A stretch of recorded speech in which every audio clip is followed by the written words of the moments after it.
The following is a presentation of the Pro Wrestling Report. Informative, entertaining, and real since 1998. 5, 4, 3, 2, 1.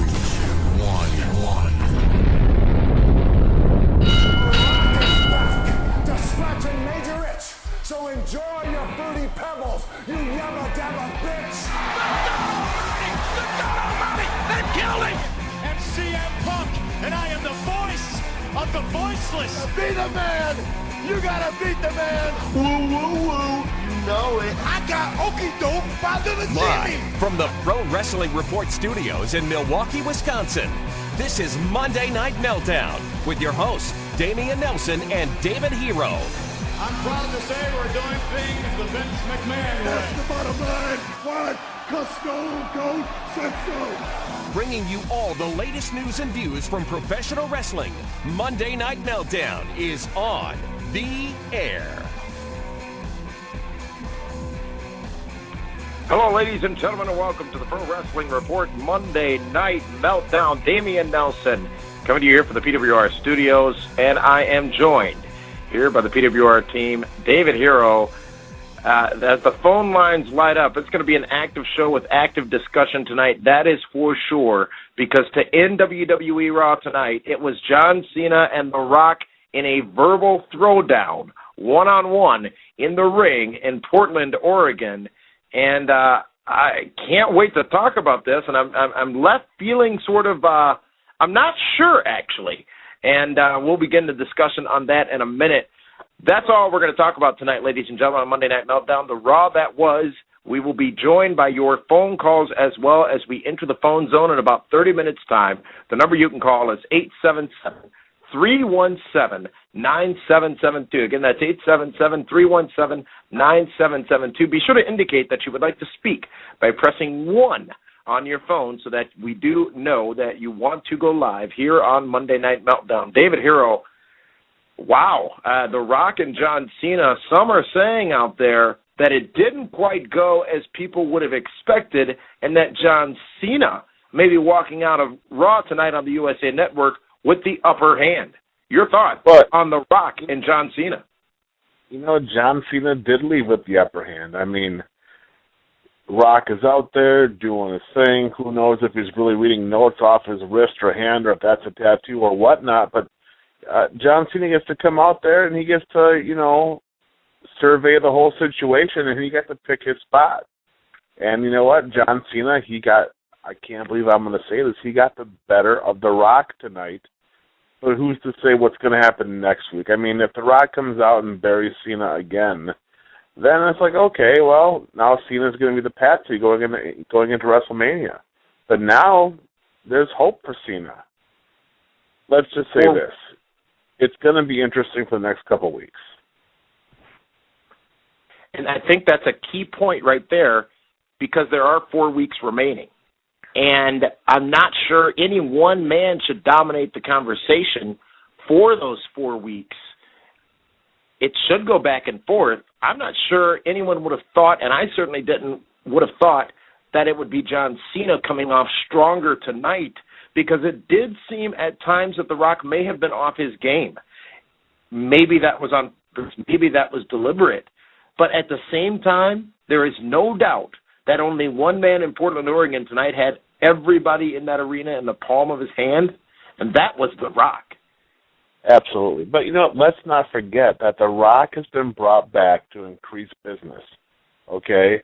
He's not coming back because he needs the money. He's coming back to help make John Cena a bigger star. He's going to get the rub from The Rock. I know some people are going to say, what, make John Cena a bigger star? He's already the biggest star in the company.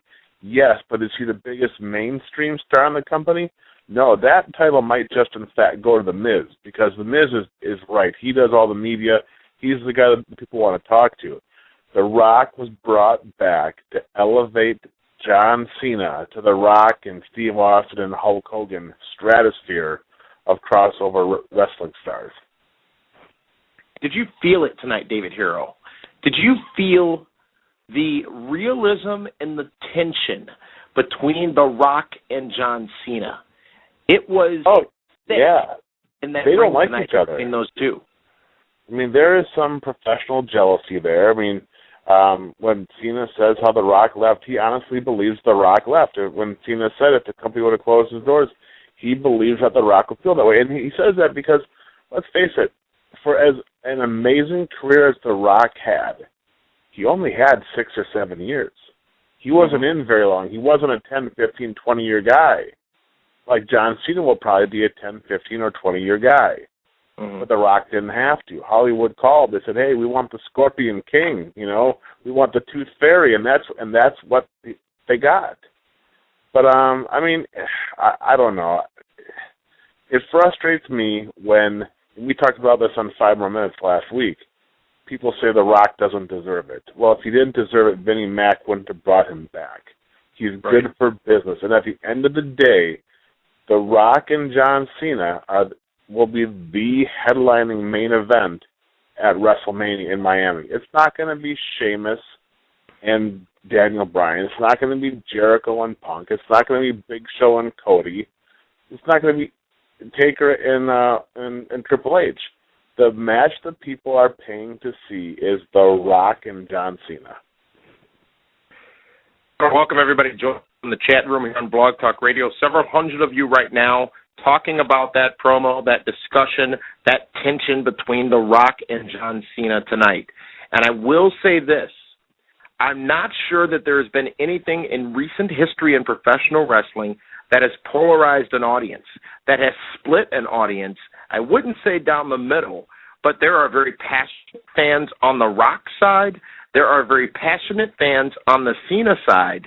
And at that point, to the point you just made, David Hero, WWE is not winning.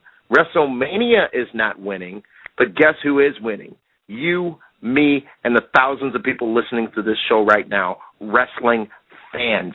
And at the end of the day, that's all that matters.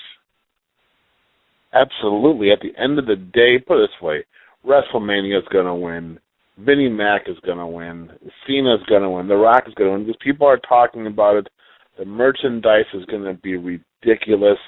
Pay-per-view buys might be an all-time high. But, you know, let's think about it. The last time there's been a WrestleMania main event with this type of magnitude was Hogan versus The Rock. But you know what? Going into it, it didn't have this. That match did not have this going into it.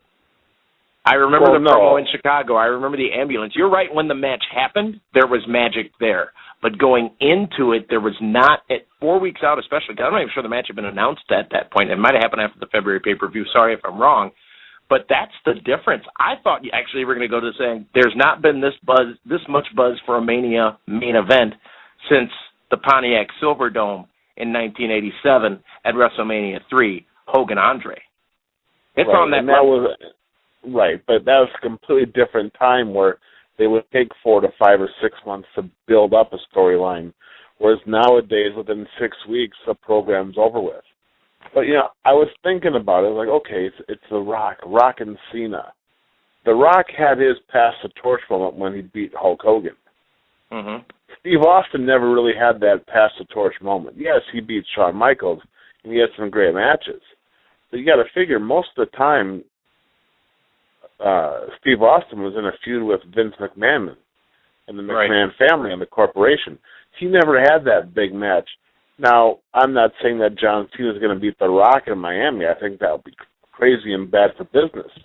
But, you know, eventually The Rock is going to have to do the favor and pass the torch to John Cena. That's inevitable. Is it in the best interest of WWE, as I look at the Twitter feed right now, and again, I think if there were exit polling, if you will, as we go into some more voting tomorrow, if there were exit polling, John Cena would be the winner tonight. Is beneficial ultimately for WWE to have devised tonight's promo between those two in such a way that John Cena did come out on top? Oh, John Cena absolutely came out on top on that promo tonight, and here's why he did. He got in what he had to say, and he left the ring. Okay? So The Rock was pretty much left holding his mic in his hand is what happened. Because what's he going to do? Just talk back to the guys he runs away? There needed to be some physical altercation for The Rock to get his steam back, and he didn't get that. Right now, the problem that both guys are running into is they're both just repeating everything they've been saying for the past year. Yeah. Well, I wouldn't say that with The Rock, though, David. I would say that tonight The Rock addressed anonymous texters, the stuff that John Cena's been saying in public, a lot of the feedback we've heard on episodes as of late about him never saying he was going to be there every week, about him saying that he will be a part of the WWE. I think there was some difference there in what he said, and John Cena came out as the dominant alpha male tonight to The Rock. It seemed as if The Rock was caught off guard by that. And, David, as much as we've seen The Rock for years upon years, he is a mastery of the microphone. He doesn't get flustered. Tonight, The Rock got flustered. Tonight, The Rock got pissed off. When he walked over to Cena, that slow, deliberate walk, and stared him in the face as he was talking, that was real. If it wasn't call me the biggest mark in the world, that was real. And let's not forget we're talking about a Hollywood actor as well as a professional wrestler. Well, John Cena's a Hollywood actor as well as a professional wrestler but he's as well. A straight-to-DVD actor. It's a big difference. I'm curious to see if The Rock really did write his promo notes on his wrist. I wasn't looking that closely. I just figured it was a tattoo or something he had there. Who knows? Because that seemed to be the hot button for The Rock when Cena mentioned that. Yeah, right. And that, again, leads back to the point I was making before. The Rock doesn't need to take notes. As you said, he's a Hollywood actor. He doesn't need to take notes. He's been in Portland since yesterday.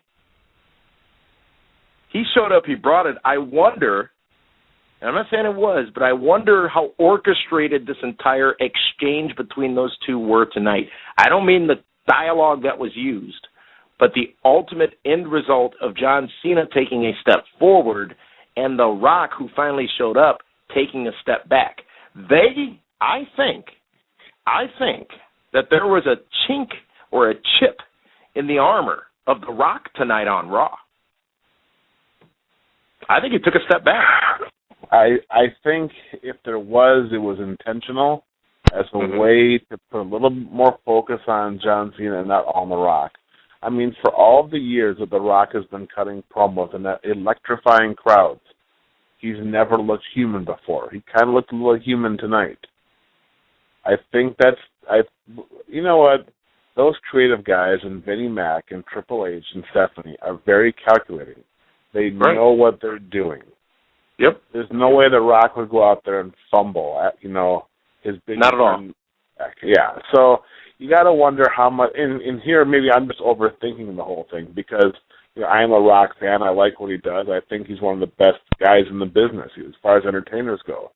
But I just can't imagine The Rock would actually come out live on Monday Night Raw and drop the ball. And that's kind of how it looked. And maybe they had to do that to give John Cena some steam. We're joined by Matthew Thomas. Matthew is going to be joining us throughout the entire episode from now on in the discussion here. And, Matthew, David and I have been talking about about Raw and that promo between The Rock and John Cena. There's a lot to dissect, from the notes on the wrist to John Cena coming out to The Rock becoming visibly upset to the realism surrounding the promo. As David said, it's real. And as we just got via Twitter, at PWR Show on Twitter, a user by the name of @SuperRush, and I quote, excuse my language, but this is worth saying, shit just got real. Now I can't wait for The Rock and Cena at WrestleMania. Shaping up to be a very strong WrestleMania card. #tremendous. And Matthew, at its core, it all matters on April 1st. It all matters who is in that arena and who not necessarily they're cheering for, but whose merchandise they're buying and how many people are ordering on pay-per-view. Your thoughts on the Rock-Cena confrontation from Raw in Portland tonight? I thought it was very interesting. It definitely took a step, in the right direction. It still amazes me how The Rock can hold an entire arena in the palm of his hand like he continues to do. You know, that the Cena interaction, I actually read it a little bit differently. To me, it almost looked like they were trying to get him in there to say his piece and get him out quick, because they know standing toe-to-toe Rock and Cena that Rock's going to eat him alive on the mic. That was the way I saw it. David Hero, as a promoter, as a booker, I'm sure you've had situations where you've been at shows and things have gotten heated between two athletes. Watching that tonight, if you are Stephanie Vince, Triple H in the back, as you talked about, how do you capitalize on that? How do you capitalize on that realness without it getting out of hand? Because, again, yes, he's an actor. Yes, maybe I'm falling for it, but The Rock was clearly upset tonight, and I would say arguably John Cena was equally upset because he delivered such an amazing promo against The Rock, and I think his anger was his motivation. Well, I mean, you know, John Cena, he's talented. I mean, he's been around. He's been put in great spots. He's had to fight and claw his way up. And let's not forget, The Rock was a star in an era where he had to, like you said, fight for himself, where there were guys that were undermining him and whatnot. But, you know, there's just so much more that's going on. I mean, they need to capture this emotion. They need to put it on the website. They need to tweet about it. They need to let the world know that these two guys truly hate each other. Because at the end of the day, that's what's going to sell the pay-per-view tickets. That's what's going to sell the pay-per-view buys. They need to capitalize, and they need to show the world that these two guys really don't like each other, because that's what's going to make the match that much better, knowing two guys are going to beat the holy hell out of each other. That is true. But I challenge you with this, as a promoter, as a booker. Can it get too real? It's not a shoot fight, it's a wrestling match. As The Rock said tonight, it's entertainment.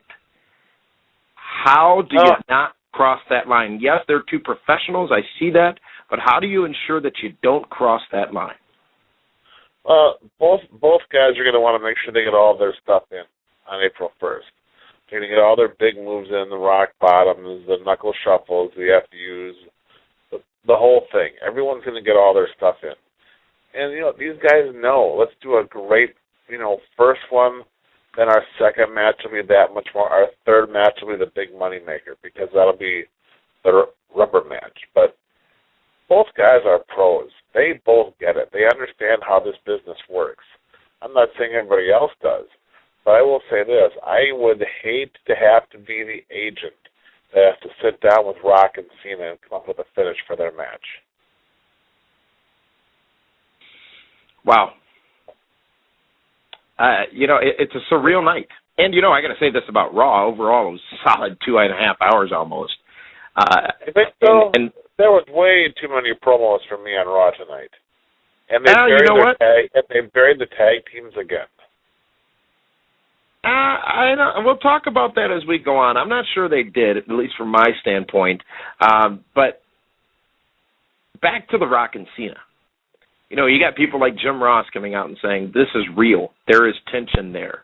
And I don't want to beat a dead horse necessarily, but how does The Rock come back? How does The Rock fire back?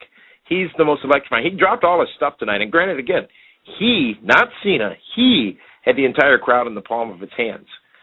And I'm not sure that in replays and whatnot, unless you watch Raw tonight, that you'll be able to give Cena the proper credit for his delivery tonight and what he did. But if you take that on top of what John Cena said last week, you add that to this week, you've got what I think is a vulnerable Rock.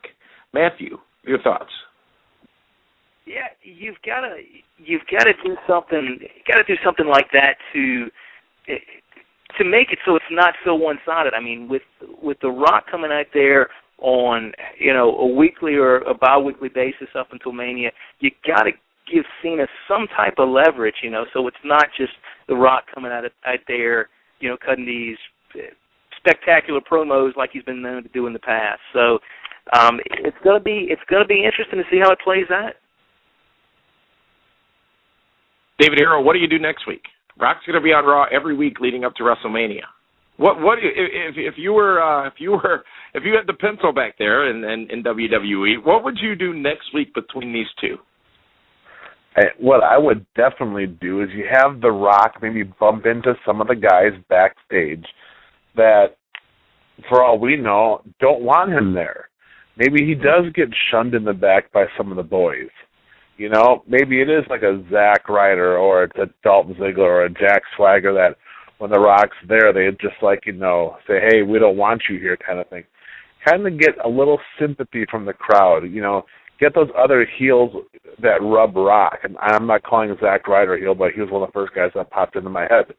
That's what you got to do. Try to separate Cena and The Rock, because the last thing you want is for the next 4 weeks having those two guys go back and forth toe-to-toe. It'll get old pretty quick, and you'll lose some of the heat and luster from their big match.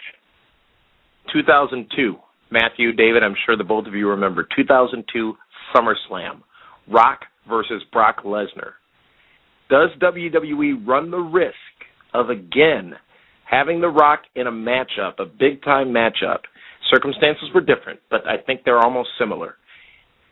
Going into WrestleMania, fans know that they probably won't see The Rock again for a couple of weeks, if not months, in WWE.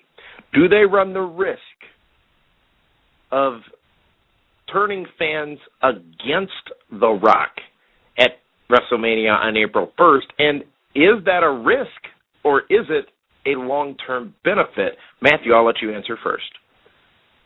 Yeah, I think it's going to be hard to do with, I mean, you've got 5 weeks until WrestleMania. With the reception that The Rock has gotten since he has come back, I mean, it's hard at this point to envision a scenario where they're going to do something to sour the masses against him.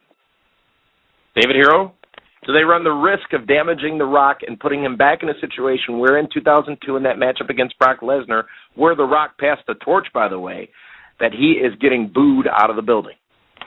No, I don't think that's going to happen at all. I mean, they're going to be in Miami, The Rock's hometown. Completely different scenario. I mean, the Rock is the guy that's selling the tickets. He's going to be just fine. They're going to eventually have The Rock do some, you watch. Next week, I'm sure he's going to bump into The Miz. And he's going to bump into, maybe CM Punk or Daniel Bryan or just some other guys that they can keep in between Cena and The Rock, because they just can't have these two guys, like I said, go toe-to-toe every week. You talked about what Jim Ross said earlier on Twitter, and arguably he's probably one of the most vocal people with the most insight into what's typically going on in WWE. And I quote JR saying at JR's Barbecue on Twitter, and I quote, "It's getting personal.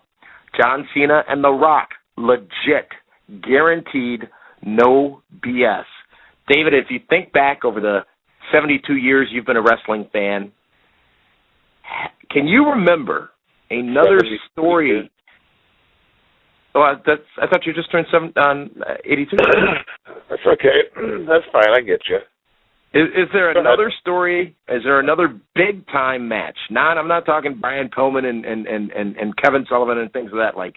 Another big time match that had this much personal animosity behind it. Absolutely. The Montreal Screwjob, Bret Hart and Shawn Michaels. Oh, yeah. That's a great point. That is a great point. And the circumstances very different, yet very the same. And as you said, David, you don't want to be the person being the agent for this matchup because it is in Miami. And I think the thing to remember about The Rock is when you walk into a building, an arena, and The Rock's music hits and The Rock comes out, there is something special that happens. There is something electrifying, I guess you can call it, that happens. You don't get that with Cena. You don't get that with Cena at all. Not to the level that you get it with The Rock. You and I can't relate with John Cena. You and I can relate with The Rock. Relate with what but we can relate with what we hear and what we have heard. And I'm not just talking about Money in the Bank last year. The fan reaction to Cena is in no way, shape, or form anything near the fan reaction to The Rock. Well, yeah, but it's two different animals. I mean, The Rock was one of the top guys in the hottest time in all of wrestling. Mm-hmm. So the hardcore fans will never forget that, and they love him for that because of all the fun stuff he brought to the table. John Cena, he's the Boy Scout. You know, he's everyone's favorite little soldier. There's not a whole lot of charisma there. I'm silent as I continue to try to pick this apart, I guess, but not overanalyze this as it happened tonight live. I think the headlines coming out of it, and we'll go around the room here in a minute, and I want to hear what both of you have to say, and we'll even get Linda Kay to chime in. The highlights of this, the takeaways, if you will. The Rock gets flustered. John Cena steps up. The Rock gets pissed. John Cena walks out. The Rock has notes. John Cena calls him out. Sounds like a win for John Cena tonight. Matthew, your takeaways. What are you walking away with from Raw with tonight from John Cena and The Rock? It sets the stage even further for the build to the match. It's been announced for a year, so it was always, as we get closer, exactly how is this thing going to play out? And now it seems like it's definitely taken that personal route. So, we've got another good 4 or 5 weeks of this build up, and I'm, with that and with everything else, with Hell in a Cell, with the 2 championship matches, I mean, we're going to have some fun here in the next few weeks. David Hero, your takeaways, the key moments that you remember and think were delivered between The Rock and John Cena tonight. Well, the one thing for me that really sticks out are the notes on the wrist. When has The Rock ever done that before, and why would he do it tonight? I am looking at... Go ahead. No, I mean, there's just so many X factors, in this whole promo tonight that, what it is, we all had expectations. Mm-hmm. And my theory on expectations, Damien, expectations always lead to disappointment. So, we were all thinking, this is going to be great, going to be fantastic. When was the last time when we all thought that it actually, paid off that way? Well, when The Miz won the WWE Championship, when Cody Rhodes won the Intercontinental Championship. Mm-hmm. Hey, speaking of Cody, it seems like him and Bryan Danielson both have the same technique right now, don't they? They're both champions. Yeah, you're right. Yeah, world champion and Intercontinental. Yeah, but they're both just scooting out. I'm looking at a photo that was just posted out on Twitter right now of these notes on The Rock's wrist. Now, I would venture to say that The Rock probably has a fairly sizable wrist. It's just scribble. Someone took an image off the television screen and put that on there. It's just scribble. Which, again, being out there and looking at what needs to be said and whatnot, maybe if they are actual notes, maybe this is what threw The Rock off, because visibly it was almost like a Newt Gingrich debate performance after doing good in South Carolina. He was visibly different than he normally is tonight and was not as strong. Maybe it's because he couldn't read those notes, because if you look at it, if you see this image floating around, there's nothing legible. There's nothing legible there. Retweet that out there so I can see it for me. I'd rather not, but I will do that now, of course, for you, David Hero. This actually came from a Twitter user by the name of @Mike_Voodoo. We're going to send that out now at PWR Show on Twitter. You can take a look and decide for yourself. The other side of that, where maybe he couldn't read them and he got flustered, is I don't think this is the case, but speculation doesn't hurt. Was that scribble written on his wrist to amplify this story between him and Cena and weaken The Rock as part of the goal tonight, which seemingly was to give John Cena a bit more of elevation in this story between the two of them? It's interesting. It really is. And I think maybe we're overanalyzing too much. Maybe it just is what it is. We should just, let it all just, figure it themselves out. It's definitely going to make for some good discussion on primetime this Friday night and 5 more minutes, of course. This Saturday night and 5 more minutes, of course, as well, right after primetime. But, we're going to leave it up to the fans to decide. 2 things right now on our Facebook page, facebook.com/PWR show. 2 questions we're asking. The first of which is about The Rock and John Cena. Basically, who won tonight? Dwayne The Rock Johnson or John Cena? You can go vote for that now. We will give the results of that at the end of the program. I'm very excited about taking your phone calls as well. We're going to be entering the phone zone and devoting the entire second half of this program, which will start in a moment, to the phone zone and your comments and your questions about tonight's Raw with John Cena and The Rock. The other question on our Facebook page right now is in reference to CM Punk and Chris Jericho. Who deserves the title of Best in the World? We're going to talk about that and a lot more, but first, I want to get Linda Kay's comments. Linda Kay is a John Cena fan. There's no doubt about that. She's the social media diva. She's the hostess of the Shenanigans Beach Party in Miami on WrestleMania weekend. But Linda, who won tonight? Who took it off? Who hit the ball out of the park on Raw tonight between The Rock and John Cena? I got to go with Cena. And it's not just because I'm a big Cena fan. But, right now, I can't ask for anything better between the two of them. They have to keep the fans invested, keep them excited, entertained. So this verbal assault between the two of them needs to continue. Perhaps with The Rock on the stronger end next week, then back to Cena on the stronger end the following week, vice versa. But, David, like you said earlier, it would be great to have The Rock backstage, being confronted by the other wrestlers and just laying it in on him. By using that type of involvement with the rest of the roster, it'll help not make the whole Rock-Cena trash talk go stale so quickly. But I'm happy with what happened tonight. Very happy. And I'll say this. This WrestleMania is shaping up to be huge. Absolutely monstrous. Not just because of Rock Cena, but just because of the atmosphere and the other matchups as well. The Hell in a Cell matchup, the 2 championship matchups. This is every epic. match has a reason for these guys to fight. Right. And when's the last time? When is the last time we saw that? It has been a very, very, very long time. A very long time. Forever. It's been forever. There's a reason that of the 65,000 or so seats that they plan on selling at the Sun Life Stadium, that they've sold about 60,000 of them already. This WrestleMania will be pretty dang on epic. And we're going to be there in Miami. And we're going to be a big part of the weekend of all the WrestleMania festivities. And you have several opportunities to join us during those WrestleMania festivities. During the break here in a moment, you'll find out 2 of the ways that you can.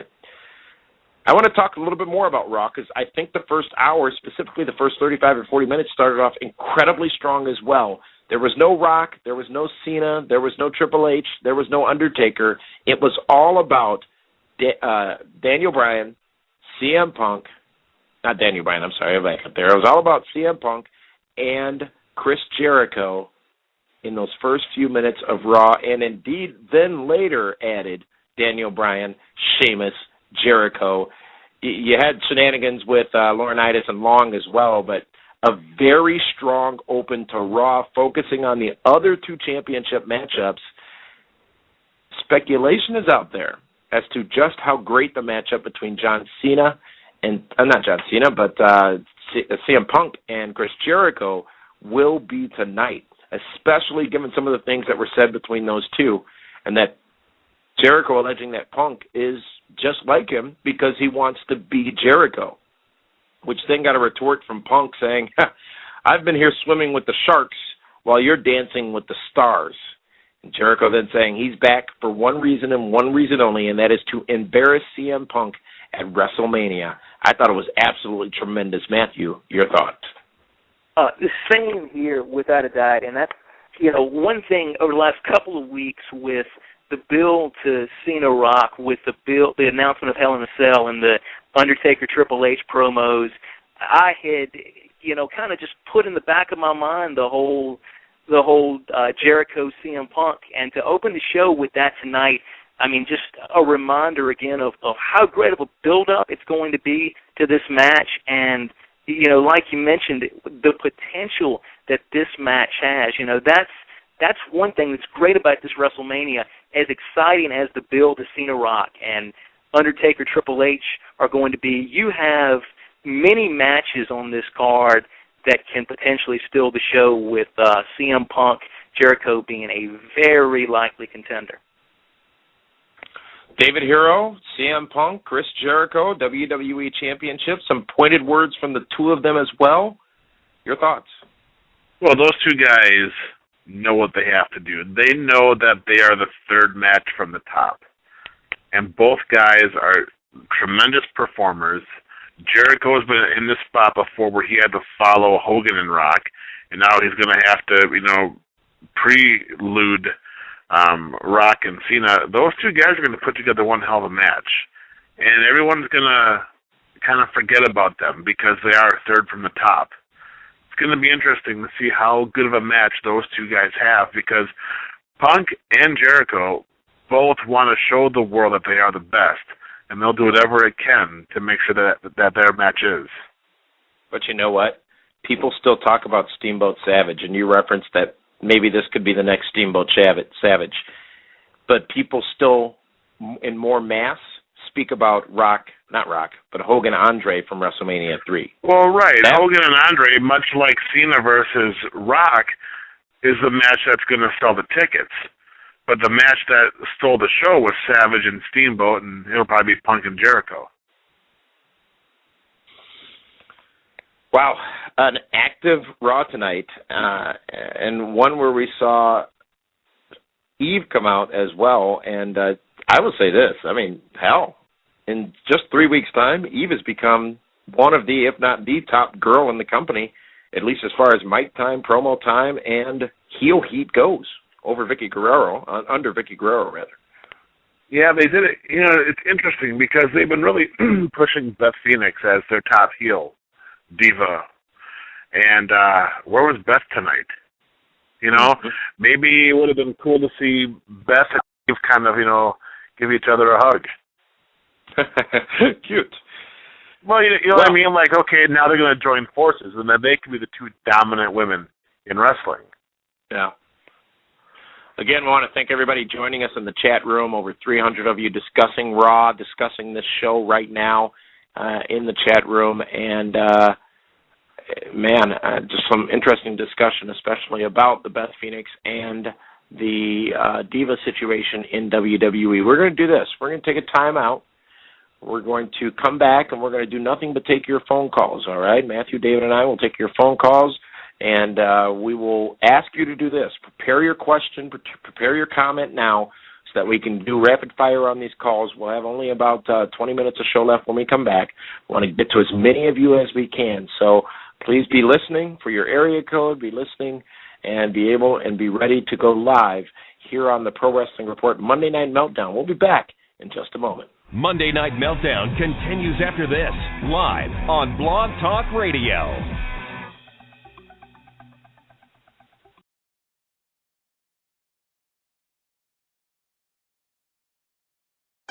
Miami, South Beach, the biggest wrestling event of the year. Bikinis, booze, and beaches. And the biggest wrestling party ever. The Pro Wrestling Report presents the Shenanigans Beach Party, hosted by Big Sexy Kevin Nash and Sean X-Pac Waltman. Join us at one of the best clubs on South Beach, Ocean's 10, located at 960 Ocean Drive, on Friday, March 30th, starting at 7 p.m. for live music, bands, drinks, and a ton of shenanigans.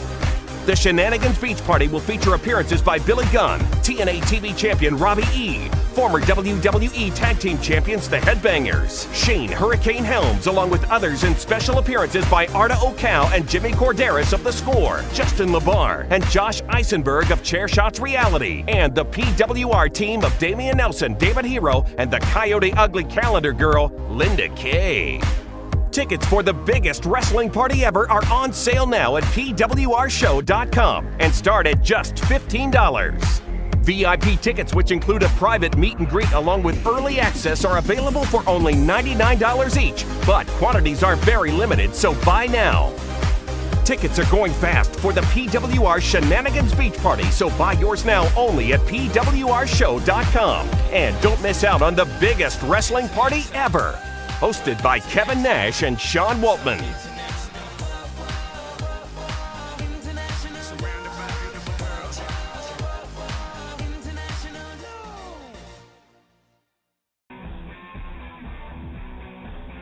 Welcome back, ladies and gentlemen, to Monday Night Meltdown on Blog Talk Radio. Damian Nelson here, along with David Hero and Matthew Thomas. We've been talking about WWE Raw, and we're talking about the big story between The Rock and John Cena tonight. And during the break, gentlemen, we were talking about whether or not The Rock threw the fight tonight. I'm not sure how much that matters as opposed to the main event, the big story coming out of tonight, which is John Cena stepped back up and put himself on even level with John Cena, with The Rock tonight. We also, on Twitter tonight, sent out a new contest. We're asking you, if you use the hashtag shenanigans tonight, we would go ahead and be drawing your name potentially for 2 tickets to the Shenanigans Beach Party that you just heard about, which is going to be occurring on Friday night, March 30th, in the Miami, or in South Beach, in the Miami area, and that is going to be one hell of a party. David Harrell, do we have a doorman yet? I am working on that. I've actually been talking to Robbie E. He may know of somebody that might be a pretty good doorman. And he's already got a clipboard. Well, hopefully that comes to fruition. We'll see what happens over that over the next few weeks, but get your tickets now to the Shenanigans Beach Party. It's going to be a once-in-a-lifetime opportunity on South Beach as part of WrestleMania weekend. Well, gentlemen, it's time to go into the phone zone and hear what all the fans out there all over the world have to say about tonight's WWE Raw. And just so you know, there's a couple things to remember. The Monday Night Meltdown phone zone is now open. Give us a call live at 1-877-317-9772. And be sure to press 1 to get in where you fit in and be part of tonight's live show. We'll call on you by your area code, and when you hear it, tell us your name and where you're calling from. Then proceed with your question or comment.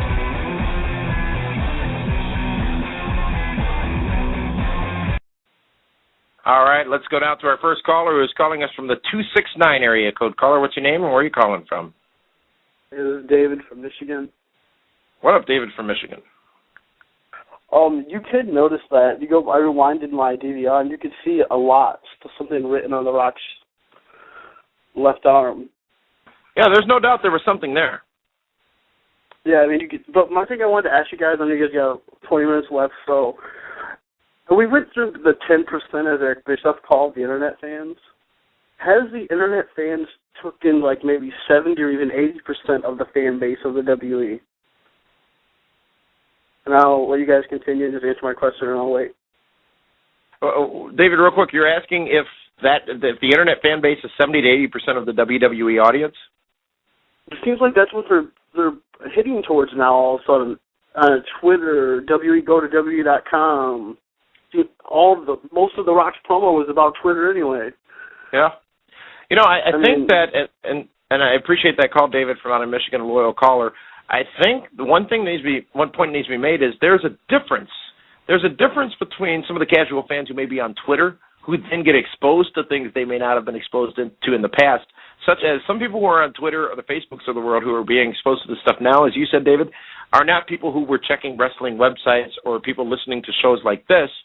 So maybe it is a much larger portion of the WWE audience, but WWE has done a great job, I think, capitalizing on social media and extending their audience as a result of that. The question is, are they catering too much to that audience if it is not as big as it seemingly is? And I'll let you answer first, Matthew. Yeah, you know, I've always thought it's been somewhat higher than the 10% or so that Eric Bischoff calls it, 70 to 80. Seriously doubt that it's that high. You know, it does seem like, you know, there has been some move forward here, you know, in recently to cater a little bit towards that. I mean, stop and think. This is the third Daniel Bryan, CM Punk, two internet darlings, if you will, the third time we've gotten that matchup during their title reign. So yeah, I mean, it's definitely quite a few things here and there that do kind of make it look like they are looking out for the internet wrestling community, if you will. David, are they catering too much to the IWC? Is WWE doing that? No, I don't think they're doing that at all. I think what they're doing is they're building their brand in ways that just something that's different. I mean, how often do they plug their website anymore? Not that often. I mean, they'll want you to go there for news, but everyone that comes out to the ring, it shows their Twitter account and what's trending. They're building their brand, and now through Twitter and social media, it's not so much for the IWC, it's just for what's popular and what's going on right now.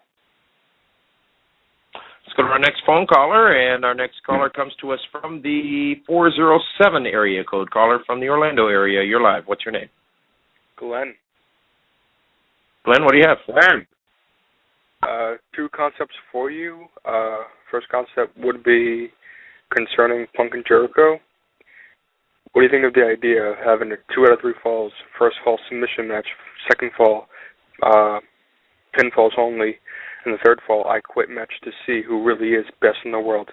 And before you answer that, let me get to my second opinion, which is at WrestleMania, give away special limited edition T-shirts for Team Brigade and Team C Nation that are only exclusive for people that were there, and have every single fan wear that shirt during that match to make that match that much bigger. Thank you, Glenn from down in Orlando. I'm going to leave this to the two of you to answer first. David, your thoughts? 2 out of 3 falls match, different stipulations in each of those falls for Jericho and Punk at WrestleMania. What do you think? Well, if you're going to make it a gimmick match, make it an Iron Man match, because that truly then decides who's the best. Because that way you don't need other things involved in it. But they can't do that yet because they haven't had a match yet to make them get that far, if you know what I mean. Mm-hmm. Right now they got to start off with something small, then build to a second match, rematch, and then a third match, and then finally the big blow-off match. That's where they have to go. Matthew?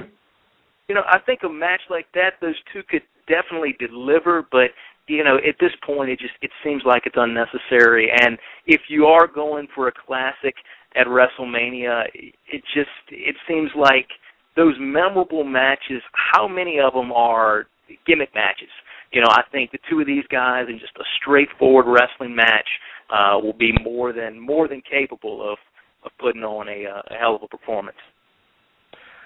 I think if it's going to be 2 out of 3 falls, just make it straight 2 out of 3 falls, which I think would add to the matchup. But look at these matches that have announced for WrestleMania so far. That's 4 hours potentially right there. Because all those matches have the opportunity to go long, Broadway, if you will, and still deliver and keep the fans' interest. I wonder how many more matches are going to be added to WrestleMania.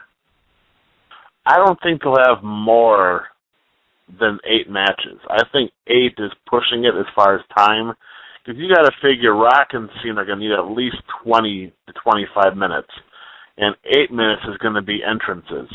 But then you got to figure that the Hell in the Cell match is going to be at least another 20, 25, maybe 30 minutes. Then, of course, who knows how long Jericho is going to go with Punk. And then you got, I'm guessing a 10 to 12 match with Daniel Bryanson and Sheamus. So you're going to get some time, but if they go more than 8 matches, I think that defeats the whole purpose. To the other question that Glenn asked, or the other question about limited edition shirts, WWE is marketing genius. And I even took note that every time The Rock has come back in this last stint, in the last 12, 14 months, he's had a new shirt almost every time. So I think they've got that market covered, and they'll make sure they capitalize best on WrestleMania opportunities. We want to make sure you guys give us your feedback on our Facebook page, our new Facebook page. Again, brand new, facebook.com/PWR show. The 2 voting questions there now: who deserves to be best in the world, or who deserves the title of best in the world, Punk or Jericho? And who won tonight, John Cena or The Rock? While you're there, be sure to like our Facebook page, please, as well as we do always bring out, or frequently bring out, some exclusive Facebook content that you can't get anywhere else on our Facebook page. Again, that's facebook.com/PWR show. Let's go to our next caller now, who's calling us from the 646 area code. Caller from the 646, you're live. What's your name? Hi, my name is Michael from New York City. Hello, Michael. Yeah, how you doing? Okay, before I get into my question, I had a little problem with CM Punk's promo, and I just want to elaborate on it real quick. Do you guys think he's taking sort of the John Cena and all the disgruntled backstage wrestlers, that's saying that The Rock is only there, he's not there to help anybody, and he's always leaving. And CM Punk, he said something similar to Jericho about him leaving and then writing books and doing all of these things. And did you think it was really fair for him to really say that? Because, I mean, from what I've seen for the last decade, Chris Jericho's been a part of the WWE, and he knows this is not his time anymore, and he knows that the WWE has to extend, it has to go on with newer stars, and for him to really say that he really believes that when he said that he's a bigger star than him, and I just saying, like, I think he was just too overconfident, and I don't think he believes anything he says. But that was my biggest problem, though. I appreciate that call, Michael, from out in the New York area, it looks like. Appreciate that. Here's the thing. Wrestling has changed so much as a business that, from my standpoint at least, the smartest men in wrestling are the Rocks and the Jerichos of the world who keep getting out and keep making money outside of wrestling because, I mean, look at sports. You don't play in the NFL, Major League Baseball, National Basketball Association all your life. The most successful people have gone out and done other things outside of that particular sport. So I think in professional wrestling, if you have the opportunity to go out and do other things, you definitely should take that opportunity. Jericho didn't come back to wrestling for the money. The Rock didn't come back to wrestling for the money. Arguably, Hogan came back to wrestling for the money after his movies, which were moderately successful in the 1980s and 90s. But I don't fault any of these guys for doing it. But the question, David, is this something that other wrestlers should be pointing out as flaws of some of these successful people who have been successful outside of wrestling? That's all they have. That's all they can point out right now. They have nothing else. Looks like we lost David Hero. We'll try to get David Hero back, try to get his mic back on here. But Matthew, David Hero saying that's all they have. And arguably, we've heard all that before, but we've never really heard it on WWE programming. Does it make a difference when it gets put on Front Street, if you will, as it has been as of late? I don't really think so. And one thing you got to take into consideration, too, as you know, the WWE loves it anytime they can garner some mainstream publicity. So, when they're out there talking about Jericho's appearance on Dancing with the Stars or Jericho or The Rock on Leno, at the same time, yeah, they're using it for storyline purposes, but, it's kind of saying, okay, look what our guys are going out and doing. They're making it in the big time with the movies, with talk shows, with TV shows and such. So I don't think it's doing any harm whatsoever. Thank you, Matthew. Looks like we got David back on the line. Was there a point you wanted to finish, Dave? Well, yeah, my point is quit hanging up on me. How rude. But what they did is they made Jericho a bigger star by pointing out all the things that he's done since he's been gone. Mm-hmm. Dancing with the Stars is one of the top shows on TV. Doing books and everything else. It's like, okay, how is that really burying him? How is that saying, hey, you don't care about the wrestling fans? If obviously they talk about Twitter so much, they don't mention that Jericho is one of the more Twitter-friendly guys out there. Right. He's always interacting with his fans, and he has never forgotten where he came from and whatnot. But I tell you, right now, WrestleMania truly is all about embracing the hate, and it's the two younger guys, Punk and Cena, that hate the fact that the two wily veterans, Rock and Jericho, are back and at WrestleMania. And I think part of that is jealousy, just from my standpoint. But be that as it may, thank you. We'll go to the next caller, who's calling us from the 920 area code. Caller from the 920, you're live on PWR Monday Night Meltdown. How you guys doing? This is Conrad. Hey, Conrad. How's it going? How's it going? My whole big thing is, I'll say this. The Cena promo, I think that was a real shoot. That's just my opinion. I think Rock was just coming out to say, hey, this is entertainment, this is what we do.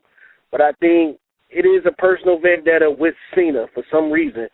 And to pinpoint that, I think is just a point where when he came into the league, to wrestle, he never got a chance to wrestle The Rock. And I think, like you said, pass the torch. But is it there a torch for him to pass, or to the next level? And the next thing about the whole Jericho and Punk, I like both guys.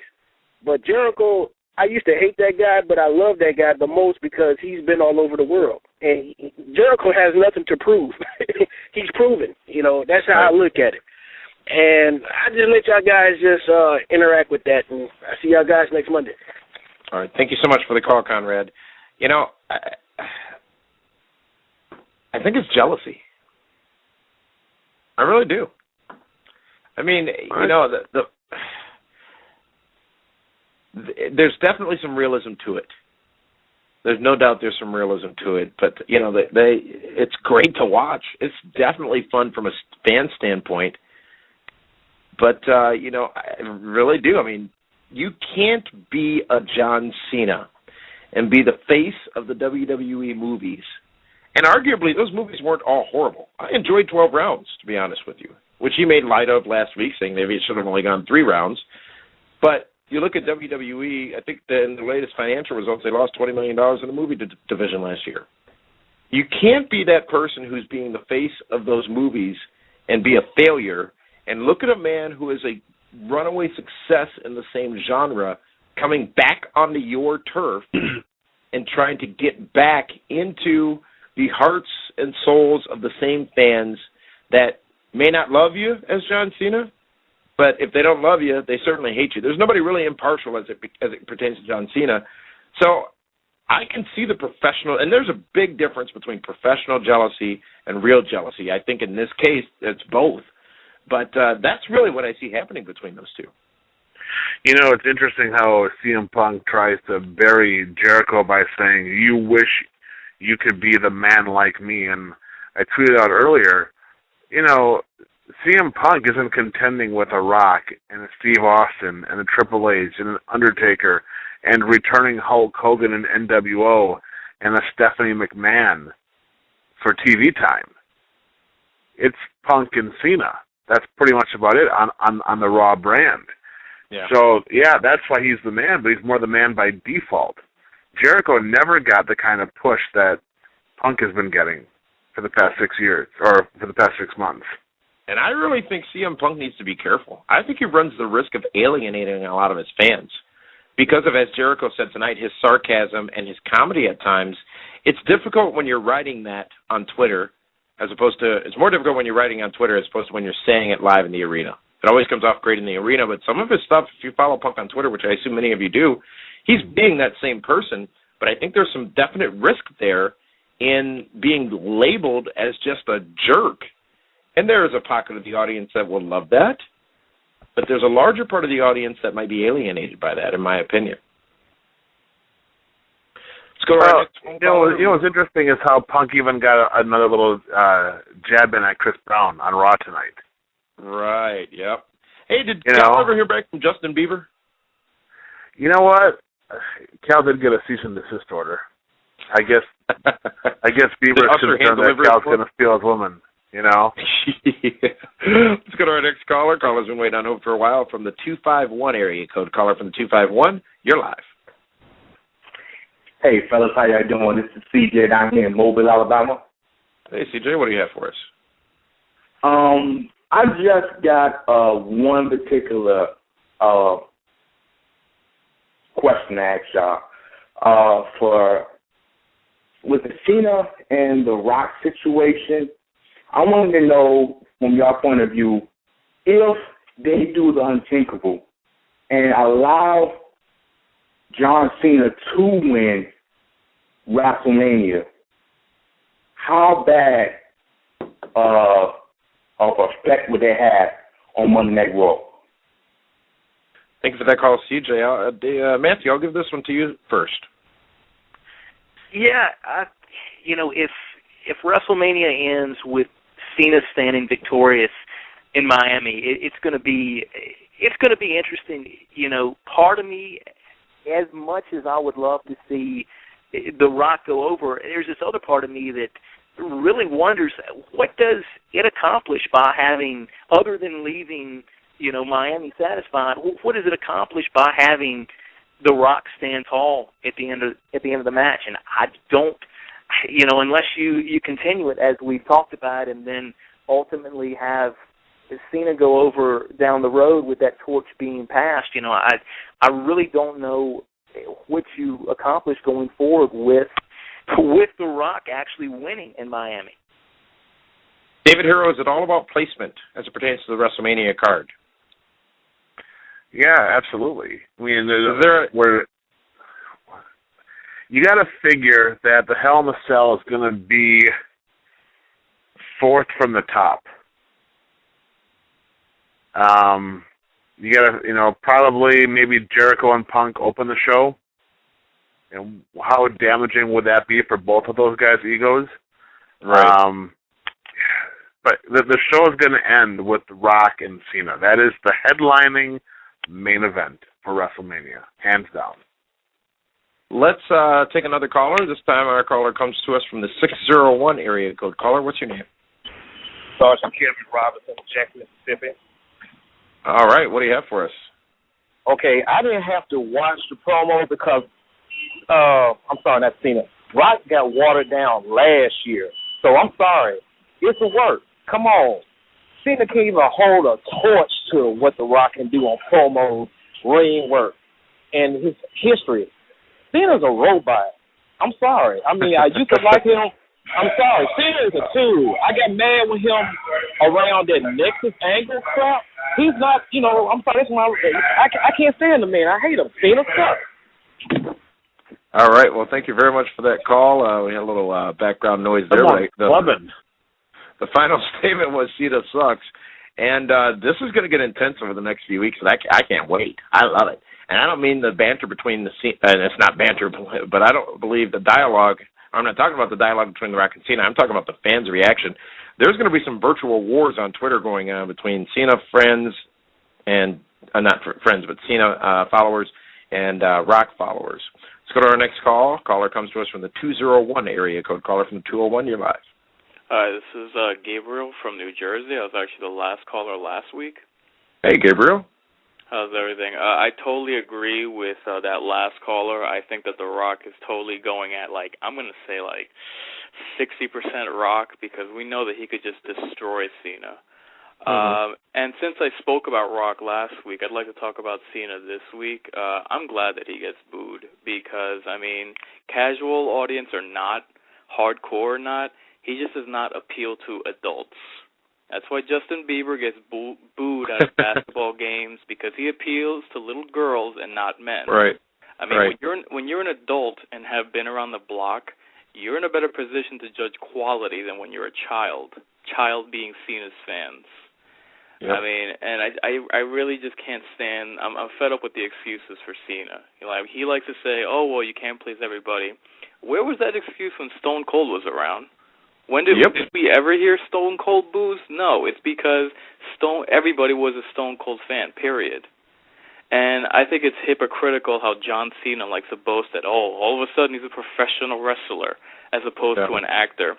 Let me tell you something. Let's rewind the clock. A few years back when Vince McMahon banned the word wrestler, Cena didn't want to be referred to as a wrestler. He wanted to be referred to as a sports entertainer. And now, all of a sudden, that The Rock is back, he wants to be a wrestler again.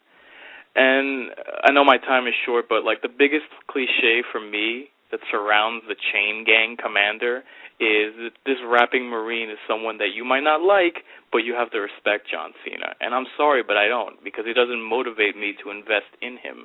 He doesn't entertain me, and supposedly he's the hardest worker in the business, yet what does he work on? His wrestling moves? I doubt that. Wow. Well, thank you, Gabriel, from out in New Jersey, site of next year's WrestleMania, where The Rock said he will be. David Hero, you've been speculating that it will not be just one match come this year in Miami, but it will be multiple matches, maybe culminating in the big rematch next year at WrestleMania. We'll see what happens with that. And let's see what our next caller wants to say as we go to a caller calling us from the 718 area code. Caller from the 718, you're live. Hello? Hello, what's your name? Yeah, my name is Chris. I'm calling from New York. All right, Chris, what do you have?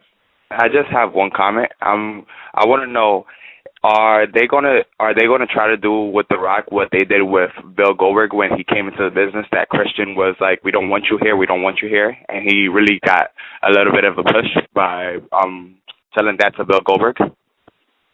Yeah, thanks, Chris, in New York, for that call. And David, I want to defer to you on this one because I think that's an interesting question. It sort of leads to our discussion of earlier. Would something like that be damaging to The Rock? Is that too risky for what is this money matchup at WrestleMania?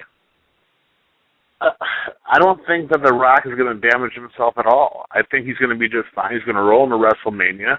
He's going to have 68,000 people chanting his name, and 2,000 are going to be booing him. And it's going to be money. I mean, WrestleMania, this year's WrestleMania is giving Vince McMahon the license to print money because that's exactly what's going to happen. He has speculated, didn't Vince McMahon, did it on their recent quarterly financial call, that this could be the most successful WrestleMania financially of all time. Let's go to our next caller, calling us from the 215 area code. Caller, what's your name? Where are you calling from? Hey, guys, this is Michelle calling from Philadelphia. And I'm just Hey, Michelle. Hey, Michelle. I'm just listening to all these Rock fans and stuff. I can personally say I grew up watching The Rock. I thought he was entertaining, but John has a point, and with other stuff. Yes, guys come and go to do movies and things like that, but the average person left for at most 2 years. I mean, Jericho took a break from 05 to 07, then took some more time off, and he still was successful. I've seen him in Fozzy. I like CM Punk too, but Chris is the best in the world. He has branched down to everything. And as far as the main event tonight with Rock and Cena made Rock stumble. He completely made him mess up. And Rock has never messed up a promo in all the years I've known him. And like I said on Twitter, and I've been saying to my friends on Facebook, come WrestleMania, it's not going to be boots to asses. It's going to be sneakers to strudel. All right. Well, Michelle, thank you for that call from out of Philadelphia. Clearly a fan of John Cena. And here's the question for the two of you. Has WWE with tonight, with Raw, succeeded? And the reason I ask that, and what I mean by that is, if you turn a group of fans against another group of fans, it's almost like the conversation I had with Paul Orndorff on Primetime a couple of weeks back, last week and the week before. Hating somebody.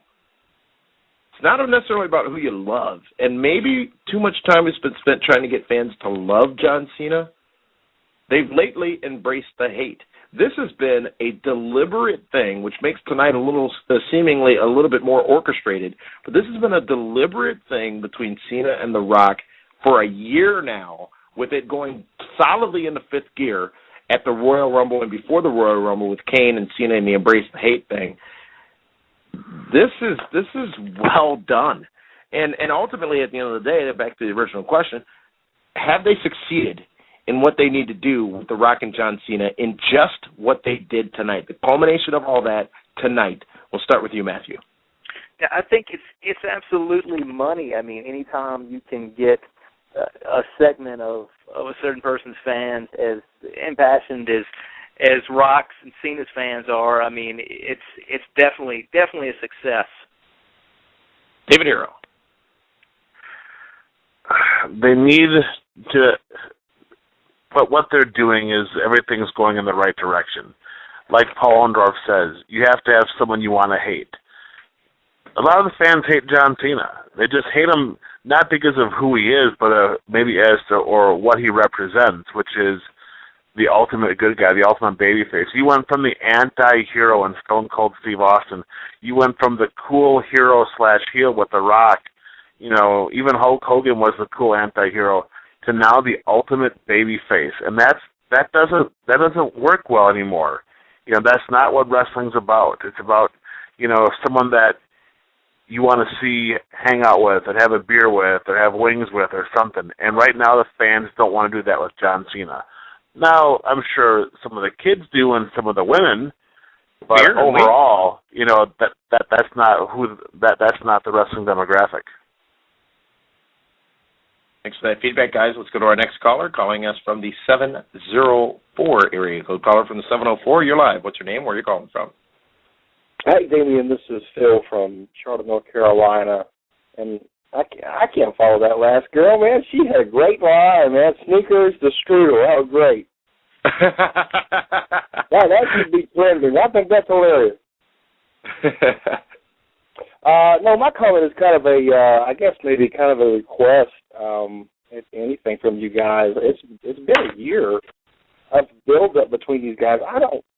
And I kind of follow wrestling closely, but I don't remember what it was that caused this friction between The Rock and Cena. I don't know if, Cena cut The Rock off in traffic one day. I don't know if you guys can break that down. Did The Rock get Cena's cleats dirty at a golf outing or something? What was the, I guess, germ that caused this year-long build-up? And thank you for that call down in Charlotte. I don't even remember. I mean, it seemed to just sort of develop once The Rock was announced as the guest host of WrestleMania, and then obviously being involved. It goes way back further than that. That's back from the Hall of Fame when yes, John Cena was making fun of one of the Rocks that he was gone, and then The Rock gave him a receipt by making fun of the Marine or whatever it was. Yeah, this goes back a few years. You're exactly right. Yes, it does. When The Rock inducted his father into the Hall of Fame, I believe, and I don't remember what year that was. Was that 25? I think it was 25. Down in Houston, Texas. Might have been. Let's go to our next caller, calling us from the 718 area code. Caller from the 718. You are live. What's your name? Where are you calling from? Hello? Caller from the 718. You're live. All right, let's continue, and let's move on there. And looks like we've got time for one more caller, and let's try again out in the New York area. We've got a caller calling us from, actually, we don't. Sorry, as I try to follow along here. We've got a caller calling us from the 616 area code. Caller from the 616, you're live. What's your name, and where are you calling from? Dale, and I'm from Grand Rapids, Michigan. Hey there. It was WrestleMania 24 down in Orlando when that happened between Cena and Rock. But great, thank you. Watching it, all the talk about The Rock and does he belong, doesn't he belong? When Jericho got his first title, it was The Rock who put him over. When Foley got his first title, it was The Rock who put him over. And Angle, Lesnar. He had a great blow-off match in '98 with Helmsley at Madison Square Garden, where he came out the fan favorite, even though he went in there as the heel. He's given back while he was there. So how much more does he have to give for people to, cut him a little slack for going away? Because I always heard Jesse Ventura say the best way, to really give back is sometimes to stay away, because while he was gone, it gave other guys a chance to step up and try and carry it, because when he was gone, you see Benoit got a shot at the title. Jericho, even though Jericho was there, a lot of guys stepped up and, tried to fill that void. So how much more does a guy have to do? That's really all I had to say. Great question, great call, and I'll defer to both you, Matthew, and David to answer that if you have any comments on it. Yeah, I think he's definitely done his part in the past by, helping put other up-and-comers over and elevate talent, no doubt.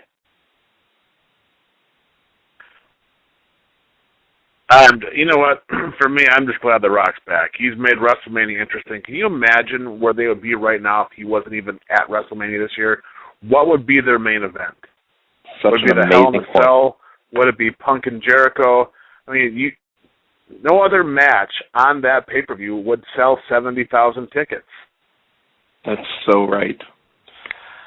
That is so right. And we talked about this, it feels like last week as well on Primetime 5 Minutes More. If you haven't had a chance, firstly, go back, check out our shows on PWRshow.com and on YouTube, because we discussed a lot that happened tonight in great detail before it happened tonight. And I think it's even more of an intriguing listen and watch by going back and watching again or taking a look at it now after what has happened tonight. Just an amazing night of wrestling. And, we knew it would be big. I don't think we knew it would be like this coming out of Raw tonight. I sort of thought that it was going to be same old, same old. Rock would walk in, ride up on his big white horse, and just destroy or quote-unquote murder, as I said last week on TV, murder John Cena. There wasn't a murder tonight, but manslaughter may have been committed, and that might have been on the power of The Rock to deliver each time he's in that ring on the mic. Tonight was not that night. I'm very intrigued to see where things go next week. Also want to remind all of you, in case you didn't hear, WWE is going to be putting out an announcement on their website, WWE.com, tomorrow regarding some shenanigans that are going on Raw and SmackDown next week as it pertains to John Laurinaitis and Theodore R. Long, the general managers of the respective brands. You can go to PWRshow.com for full coverage of that as well, and we'll be talking about that, of course, on Primetime this Friday night. Speaking of shenanigans, the Shenanigans Beach Party, March 30th on South Beach. And we did say we put out a Twitter contest earlier tonight, and use shenanigans, hashtag shenanigans in your tweets during Raw, and you can win 2 general admission tickets to the party on South Beach. And this week's winner goes to the person who tweeted the following out. Hashtag Hosky or not, who wouldn't want to get into shenanigans with Eve? That's a great tweet. Came from user @Saw111671. @Saw111671. The winner of 2 tickets to the Shenanigans Beach Party. Send us an email to comments@PWRshow.com with your email address and contact info so that we can get a hold of you to get you those tickets in the mail. Also on Facebook, Facebook.com/Pro Wrestling Report. Tonight, well, the voting is done, and the voting has been tallied. I want to hear your thoughts, Matthew and David, as to who you think won the question, who deserves the title of best in the world between CM Punk and Chris Jericho. Matthew, who do you think won? Seeing those two guys in the ring tonight, Jericho walked away with it, I think. It just who do you think the fans selected? Go face to face. I'm guessing the fans. I'm guessing they agreed with me. All right, Hero, what do you think? You go with Jericho or Punk? I gotta go with Jericho just based on his history. I mean, he beat Rock in Austin. Now, who did the fans pick? Well, CM Punk. Of course. Yeah, it was 61% in favor of CM Punk, saying he deserves the title of best in the world. In all honesty, there is no way when you compare the two of them on their merits that CM Punk would deserve that title, specifically compared to Jericho, specifically on their merits in professional wrestling. It's a no-brainer. Jericho's definitely better, again, on merit, than CM Punk. But the fans have spoken, and they selected, 61% of them anyways, CM Punk as the man who deserves the title of best in the world. Now, next question was, who won tonight between Dwayne "The Rock" Johnson and John Cena? Voting was tight and stayed tight all night long, but there is a clear winner. David Hero, who do you think the fans selected as the winner between The Rock and John Cena tonight? Oh, boy, that's tough. I'm going to have to go with John Cena. And Matthew, your thoughts? Who do you think the fans picked? I'm going to say The Rock pulled it out in the poll. Well, it was close, and we're not using electoral votes here. It is strictly percentages, the popular vote, if you will. 55% go for The Rock. The Rock, the winner tonight. Surprising, actually. Which means, I guess, the question we've been asking all night as to whether or not he might have been a little bit damaged tonight, at least in the immediate aftermath of it. No, it wasn't. 55% saying The Rock is better than John Cena tonight. As this settles in over the course of the next few days, I would venture to say things will get a little more clear, at least in our heads as fans, as to what really happened tonight on WWE Raw. Overall, I think it only matters that at the end of the day, you were entertained.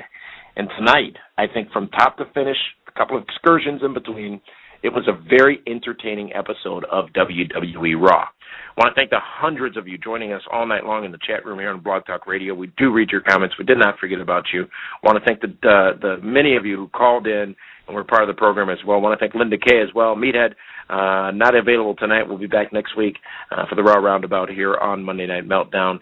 And, wow, Matthew, David, anything before we sign off for the night? A very active Monday night. Absolutely. But, hey, I'm going to save everything else I got left for 5 more minutes. Oh, that ought to be good. Matthew, your thoughts? Yeah, just continuing to enjoy this ride to WrestleMania. Awesome. Well, gentlemen, the ride to WrestleMania goes to Miami on April 1st. But before that, there'll be shenanigans and a chance for you to come down to a live PWR special edition television taping with some very special guests. This is the Pro Wrestling Report Monday Night Meltdown. Thank you, everybody, for joining us. Thank you for tuning in. Don't forget to follow us on Twitter @PWR Show, and don't forget to like us on Facebook, facebook.com/PWR Show. We'll see you tomorrow night for Ask the Booker. Saturday, March 31st. History will be made for Internet wrestling fans. 3 of the biggest shows for wrestling commentary will come together for a WrestleMania weekend special. Pro Wrestling Report's Damian Nelson and David Hero will join with Aftermath's Artur O'Cal and Jimmy Corderas, who will join with Chairshot Reality's Justin LaBar and Josh Eisenberg for a WrestleMania special weekend. Friday from 7 till close, join the 3 shows at the 2nd annual Kevin Nash WrestleMania party at Ocean's 10. VIP tickets are $99. General admission ticket is $15. Tickets can be purchased at pwrshow.com. Saturday, history will be made as the 3 shows come together on camera. 1 p.m. at Shuckers Bar and Grill. Come be a part of the taping for the WrestleMania special that will air WrestleMania Sunday on WrestleZone.com. All ages are welcome to come get their face on camera during the taping, then hang out with the whole crew on the beautiful patio at Shuckers Bar and Grill.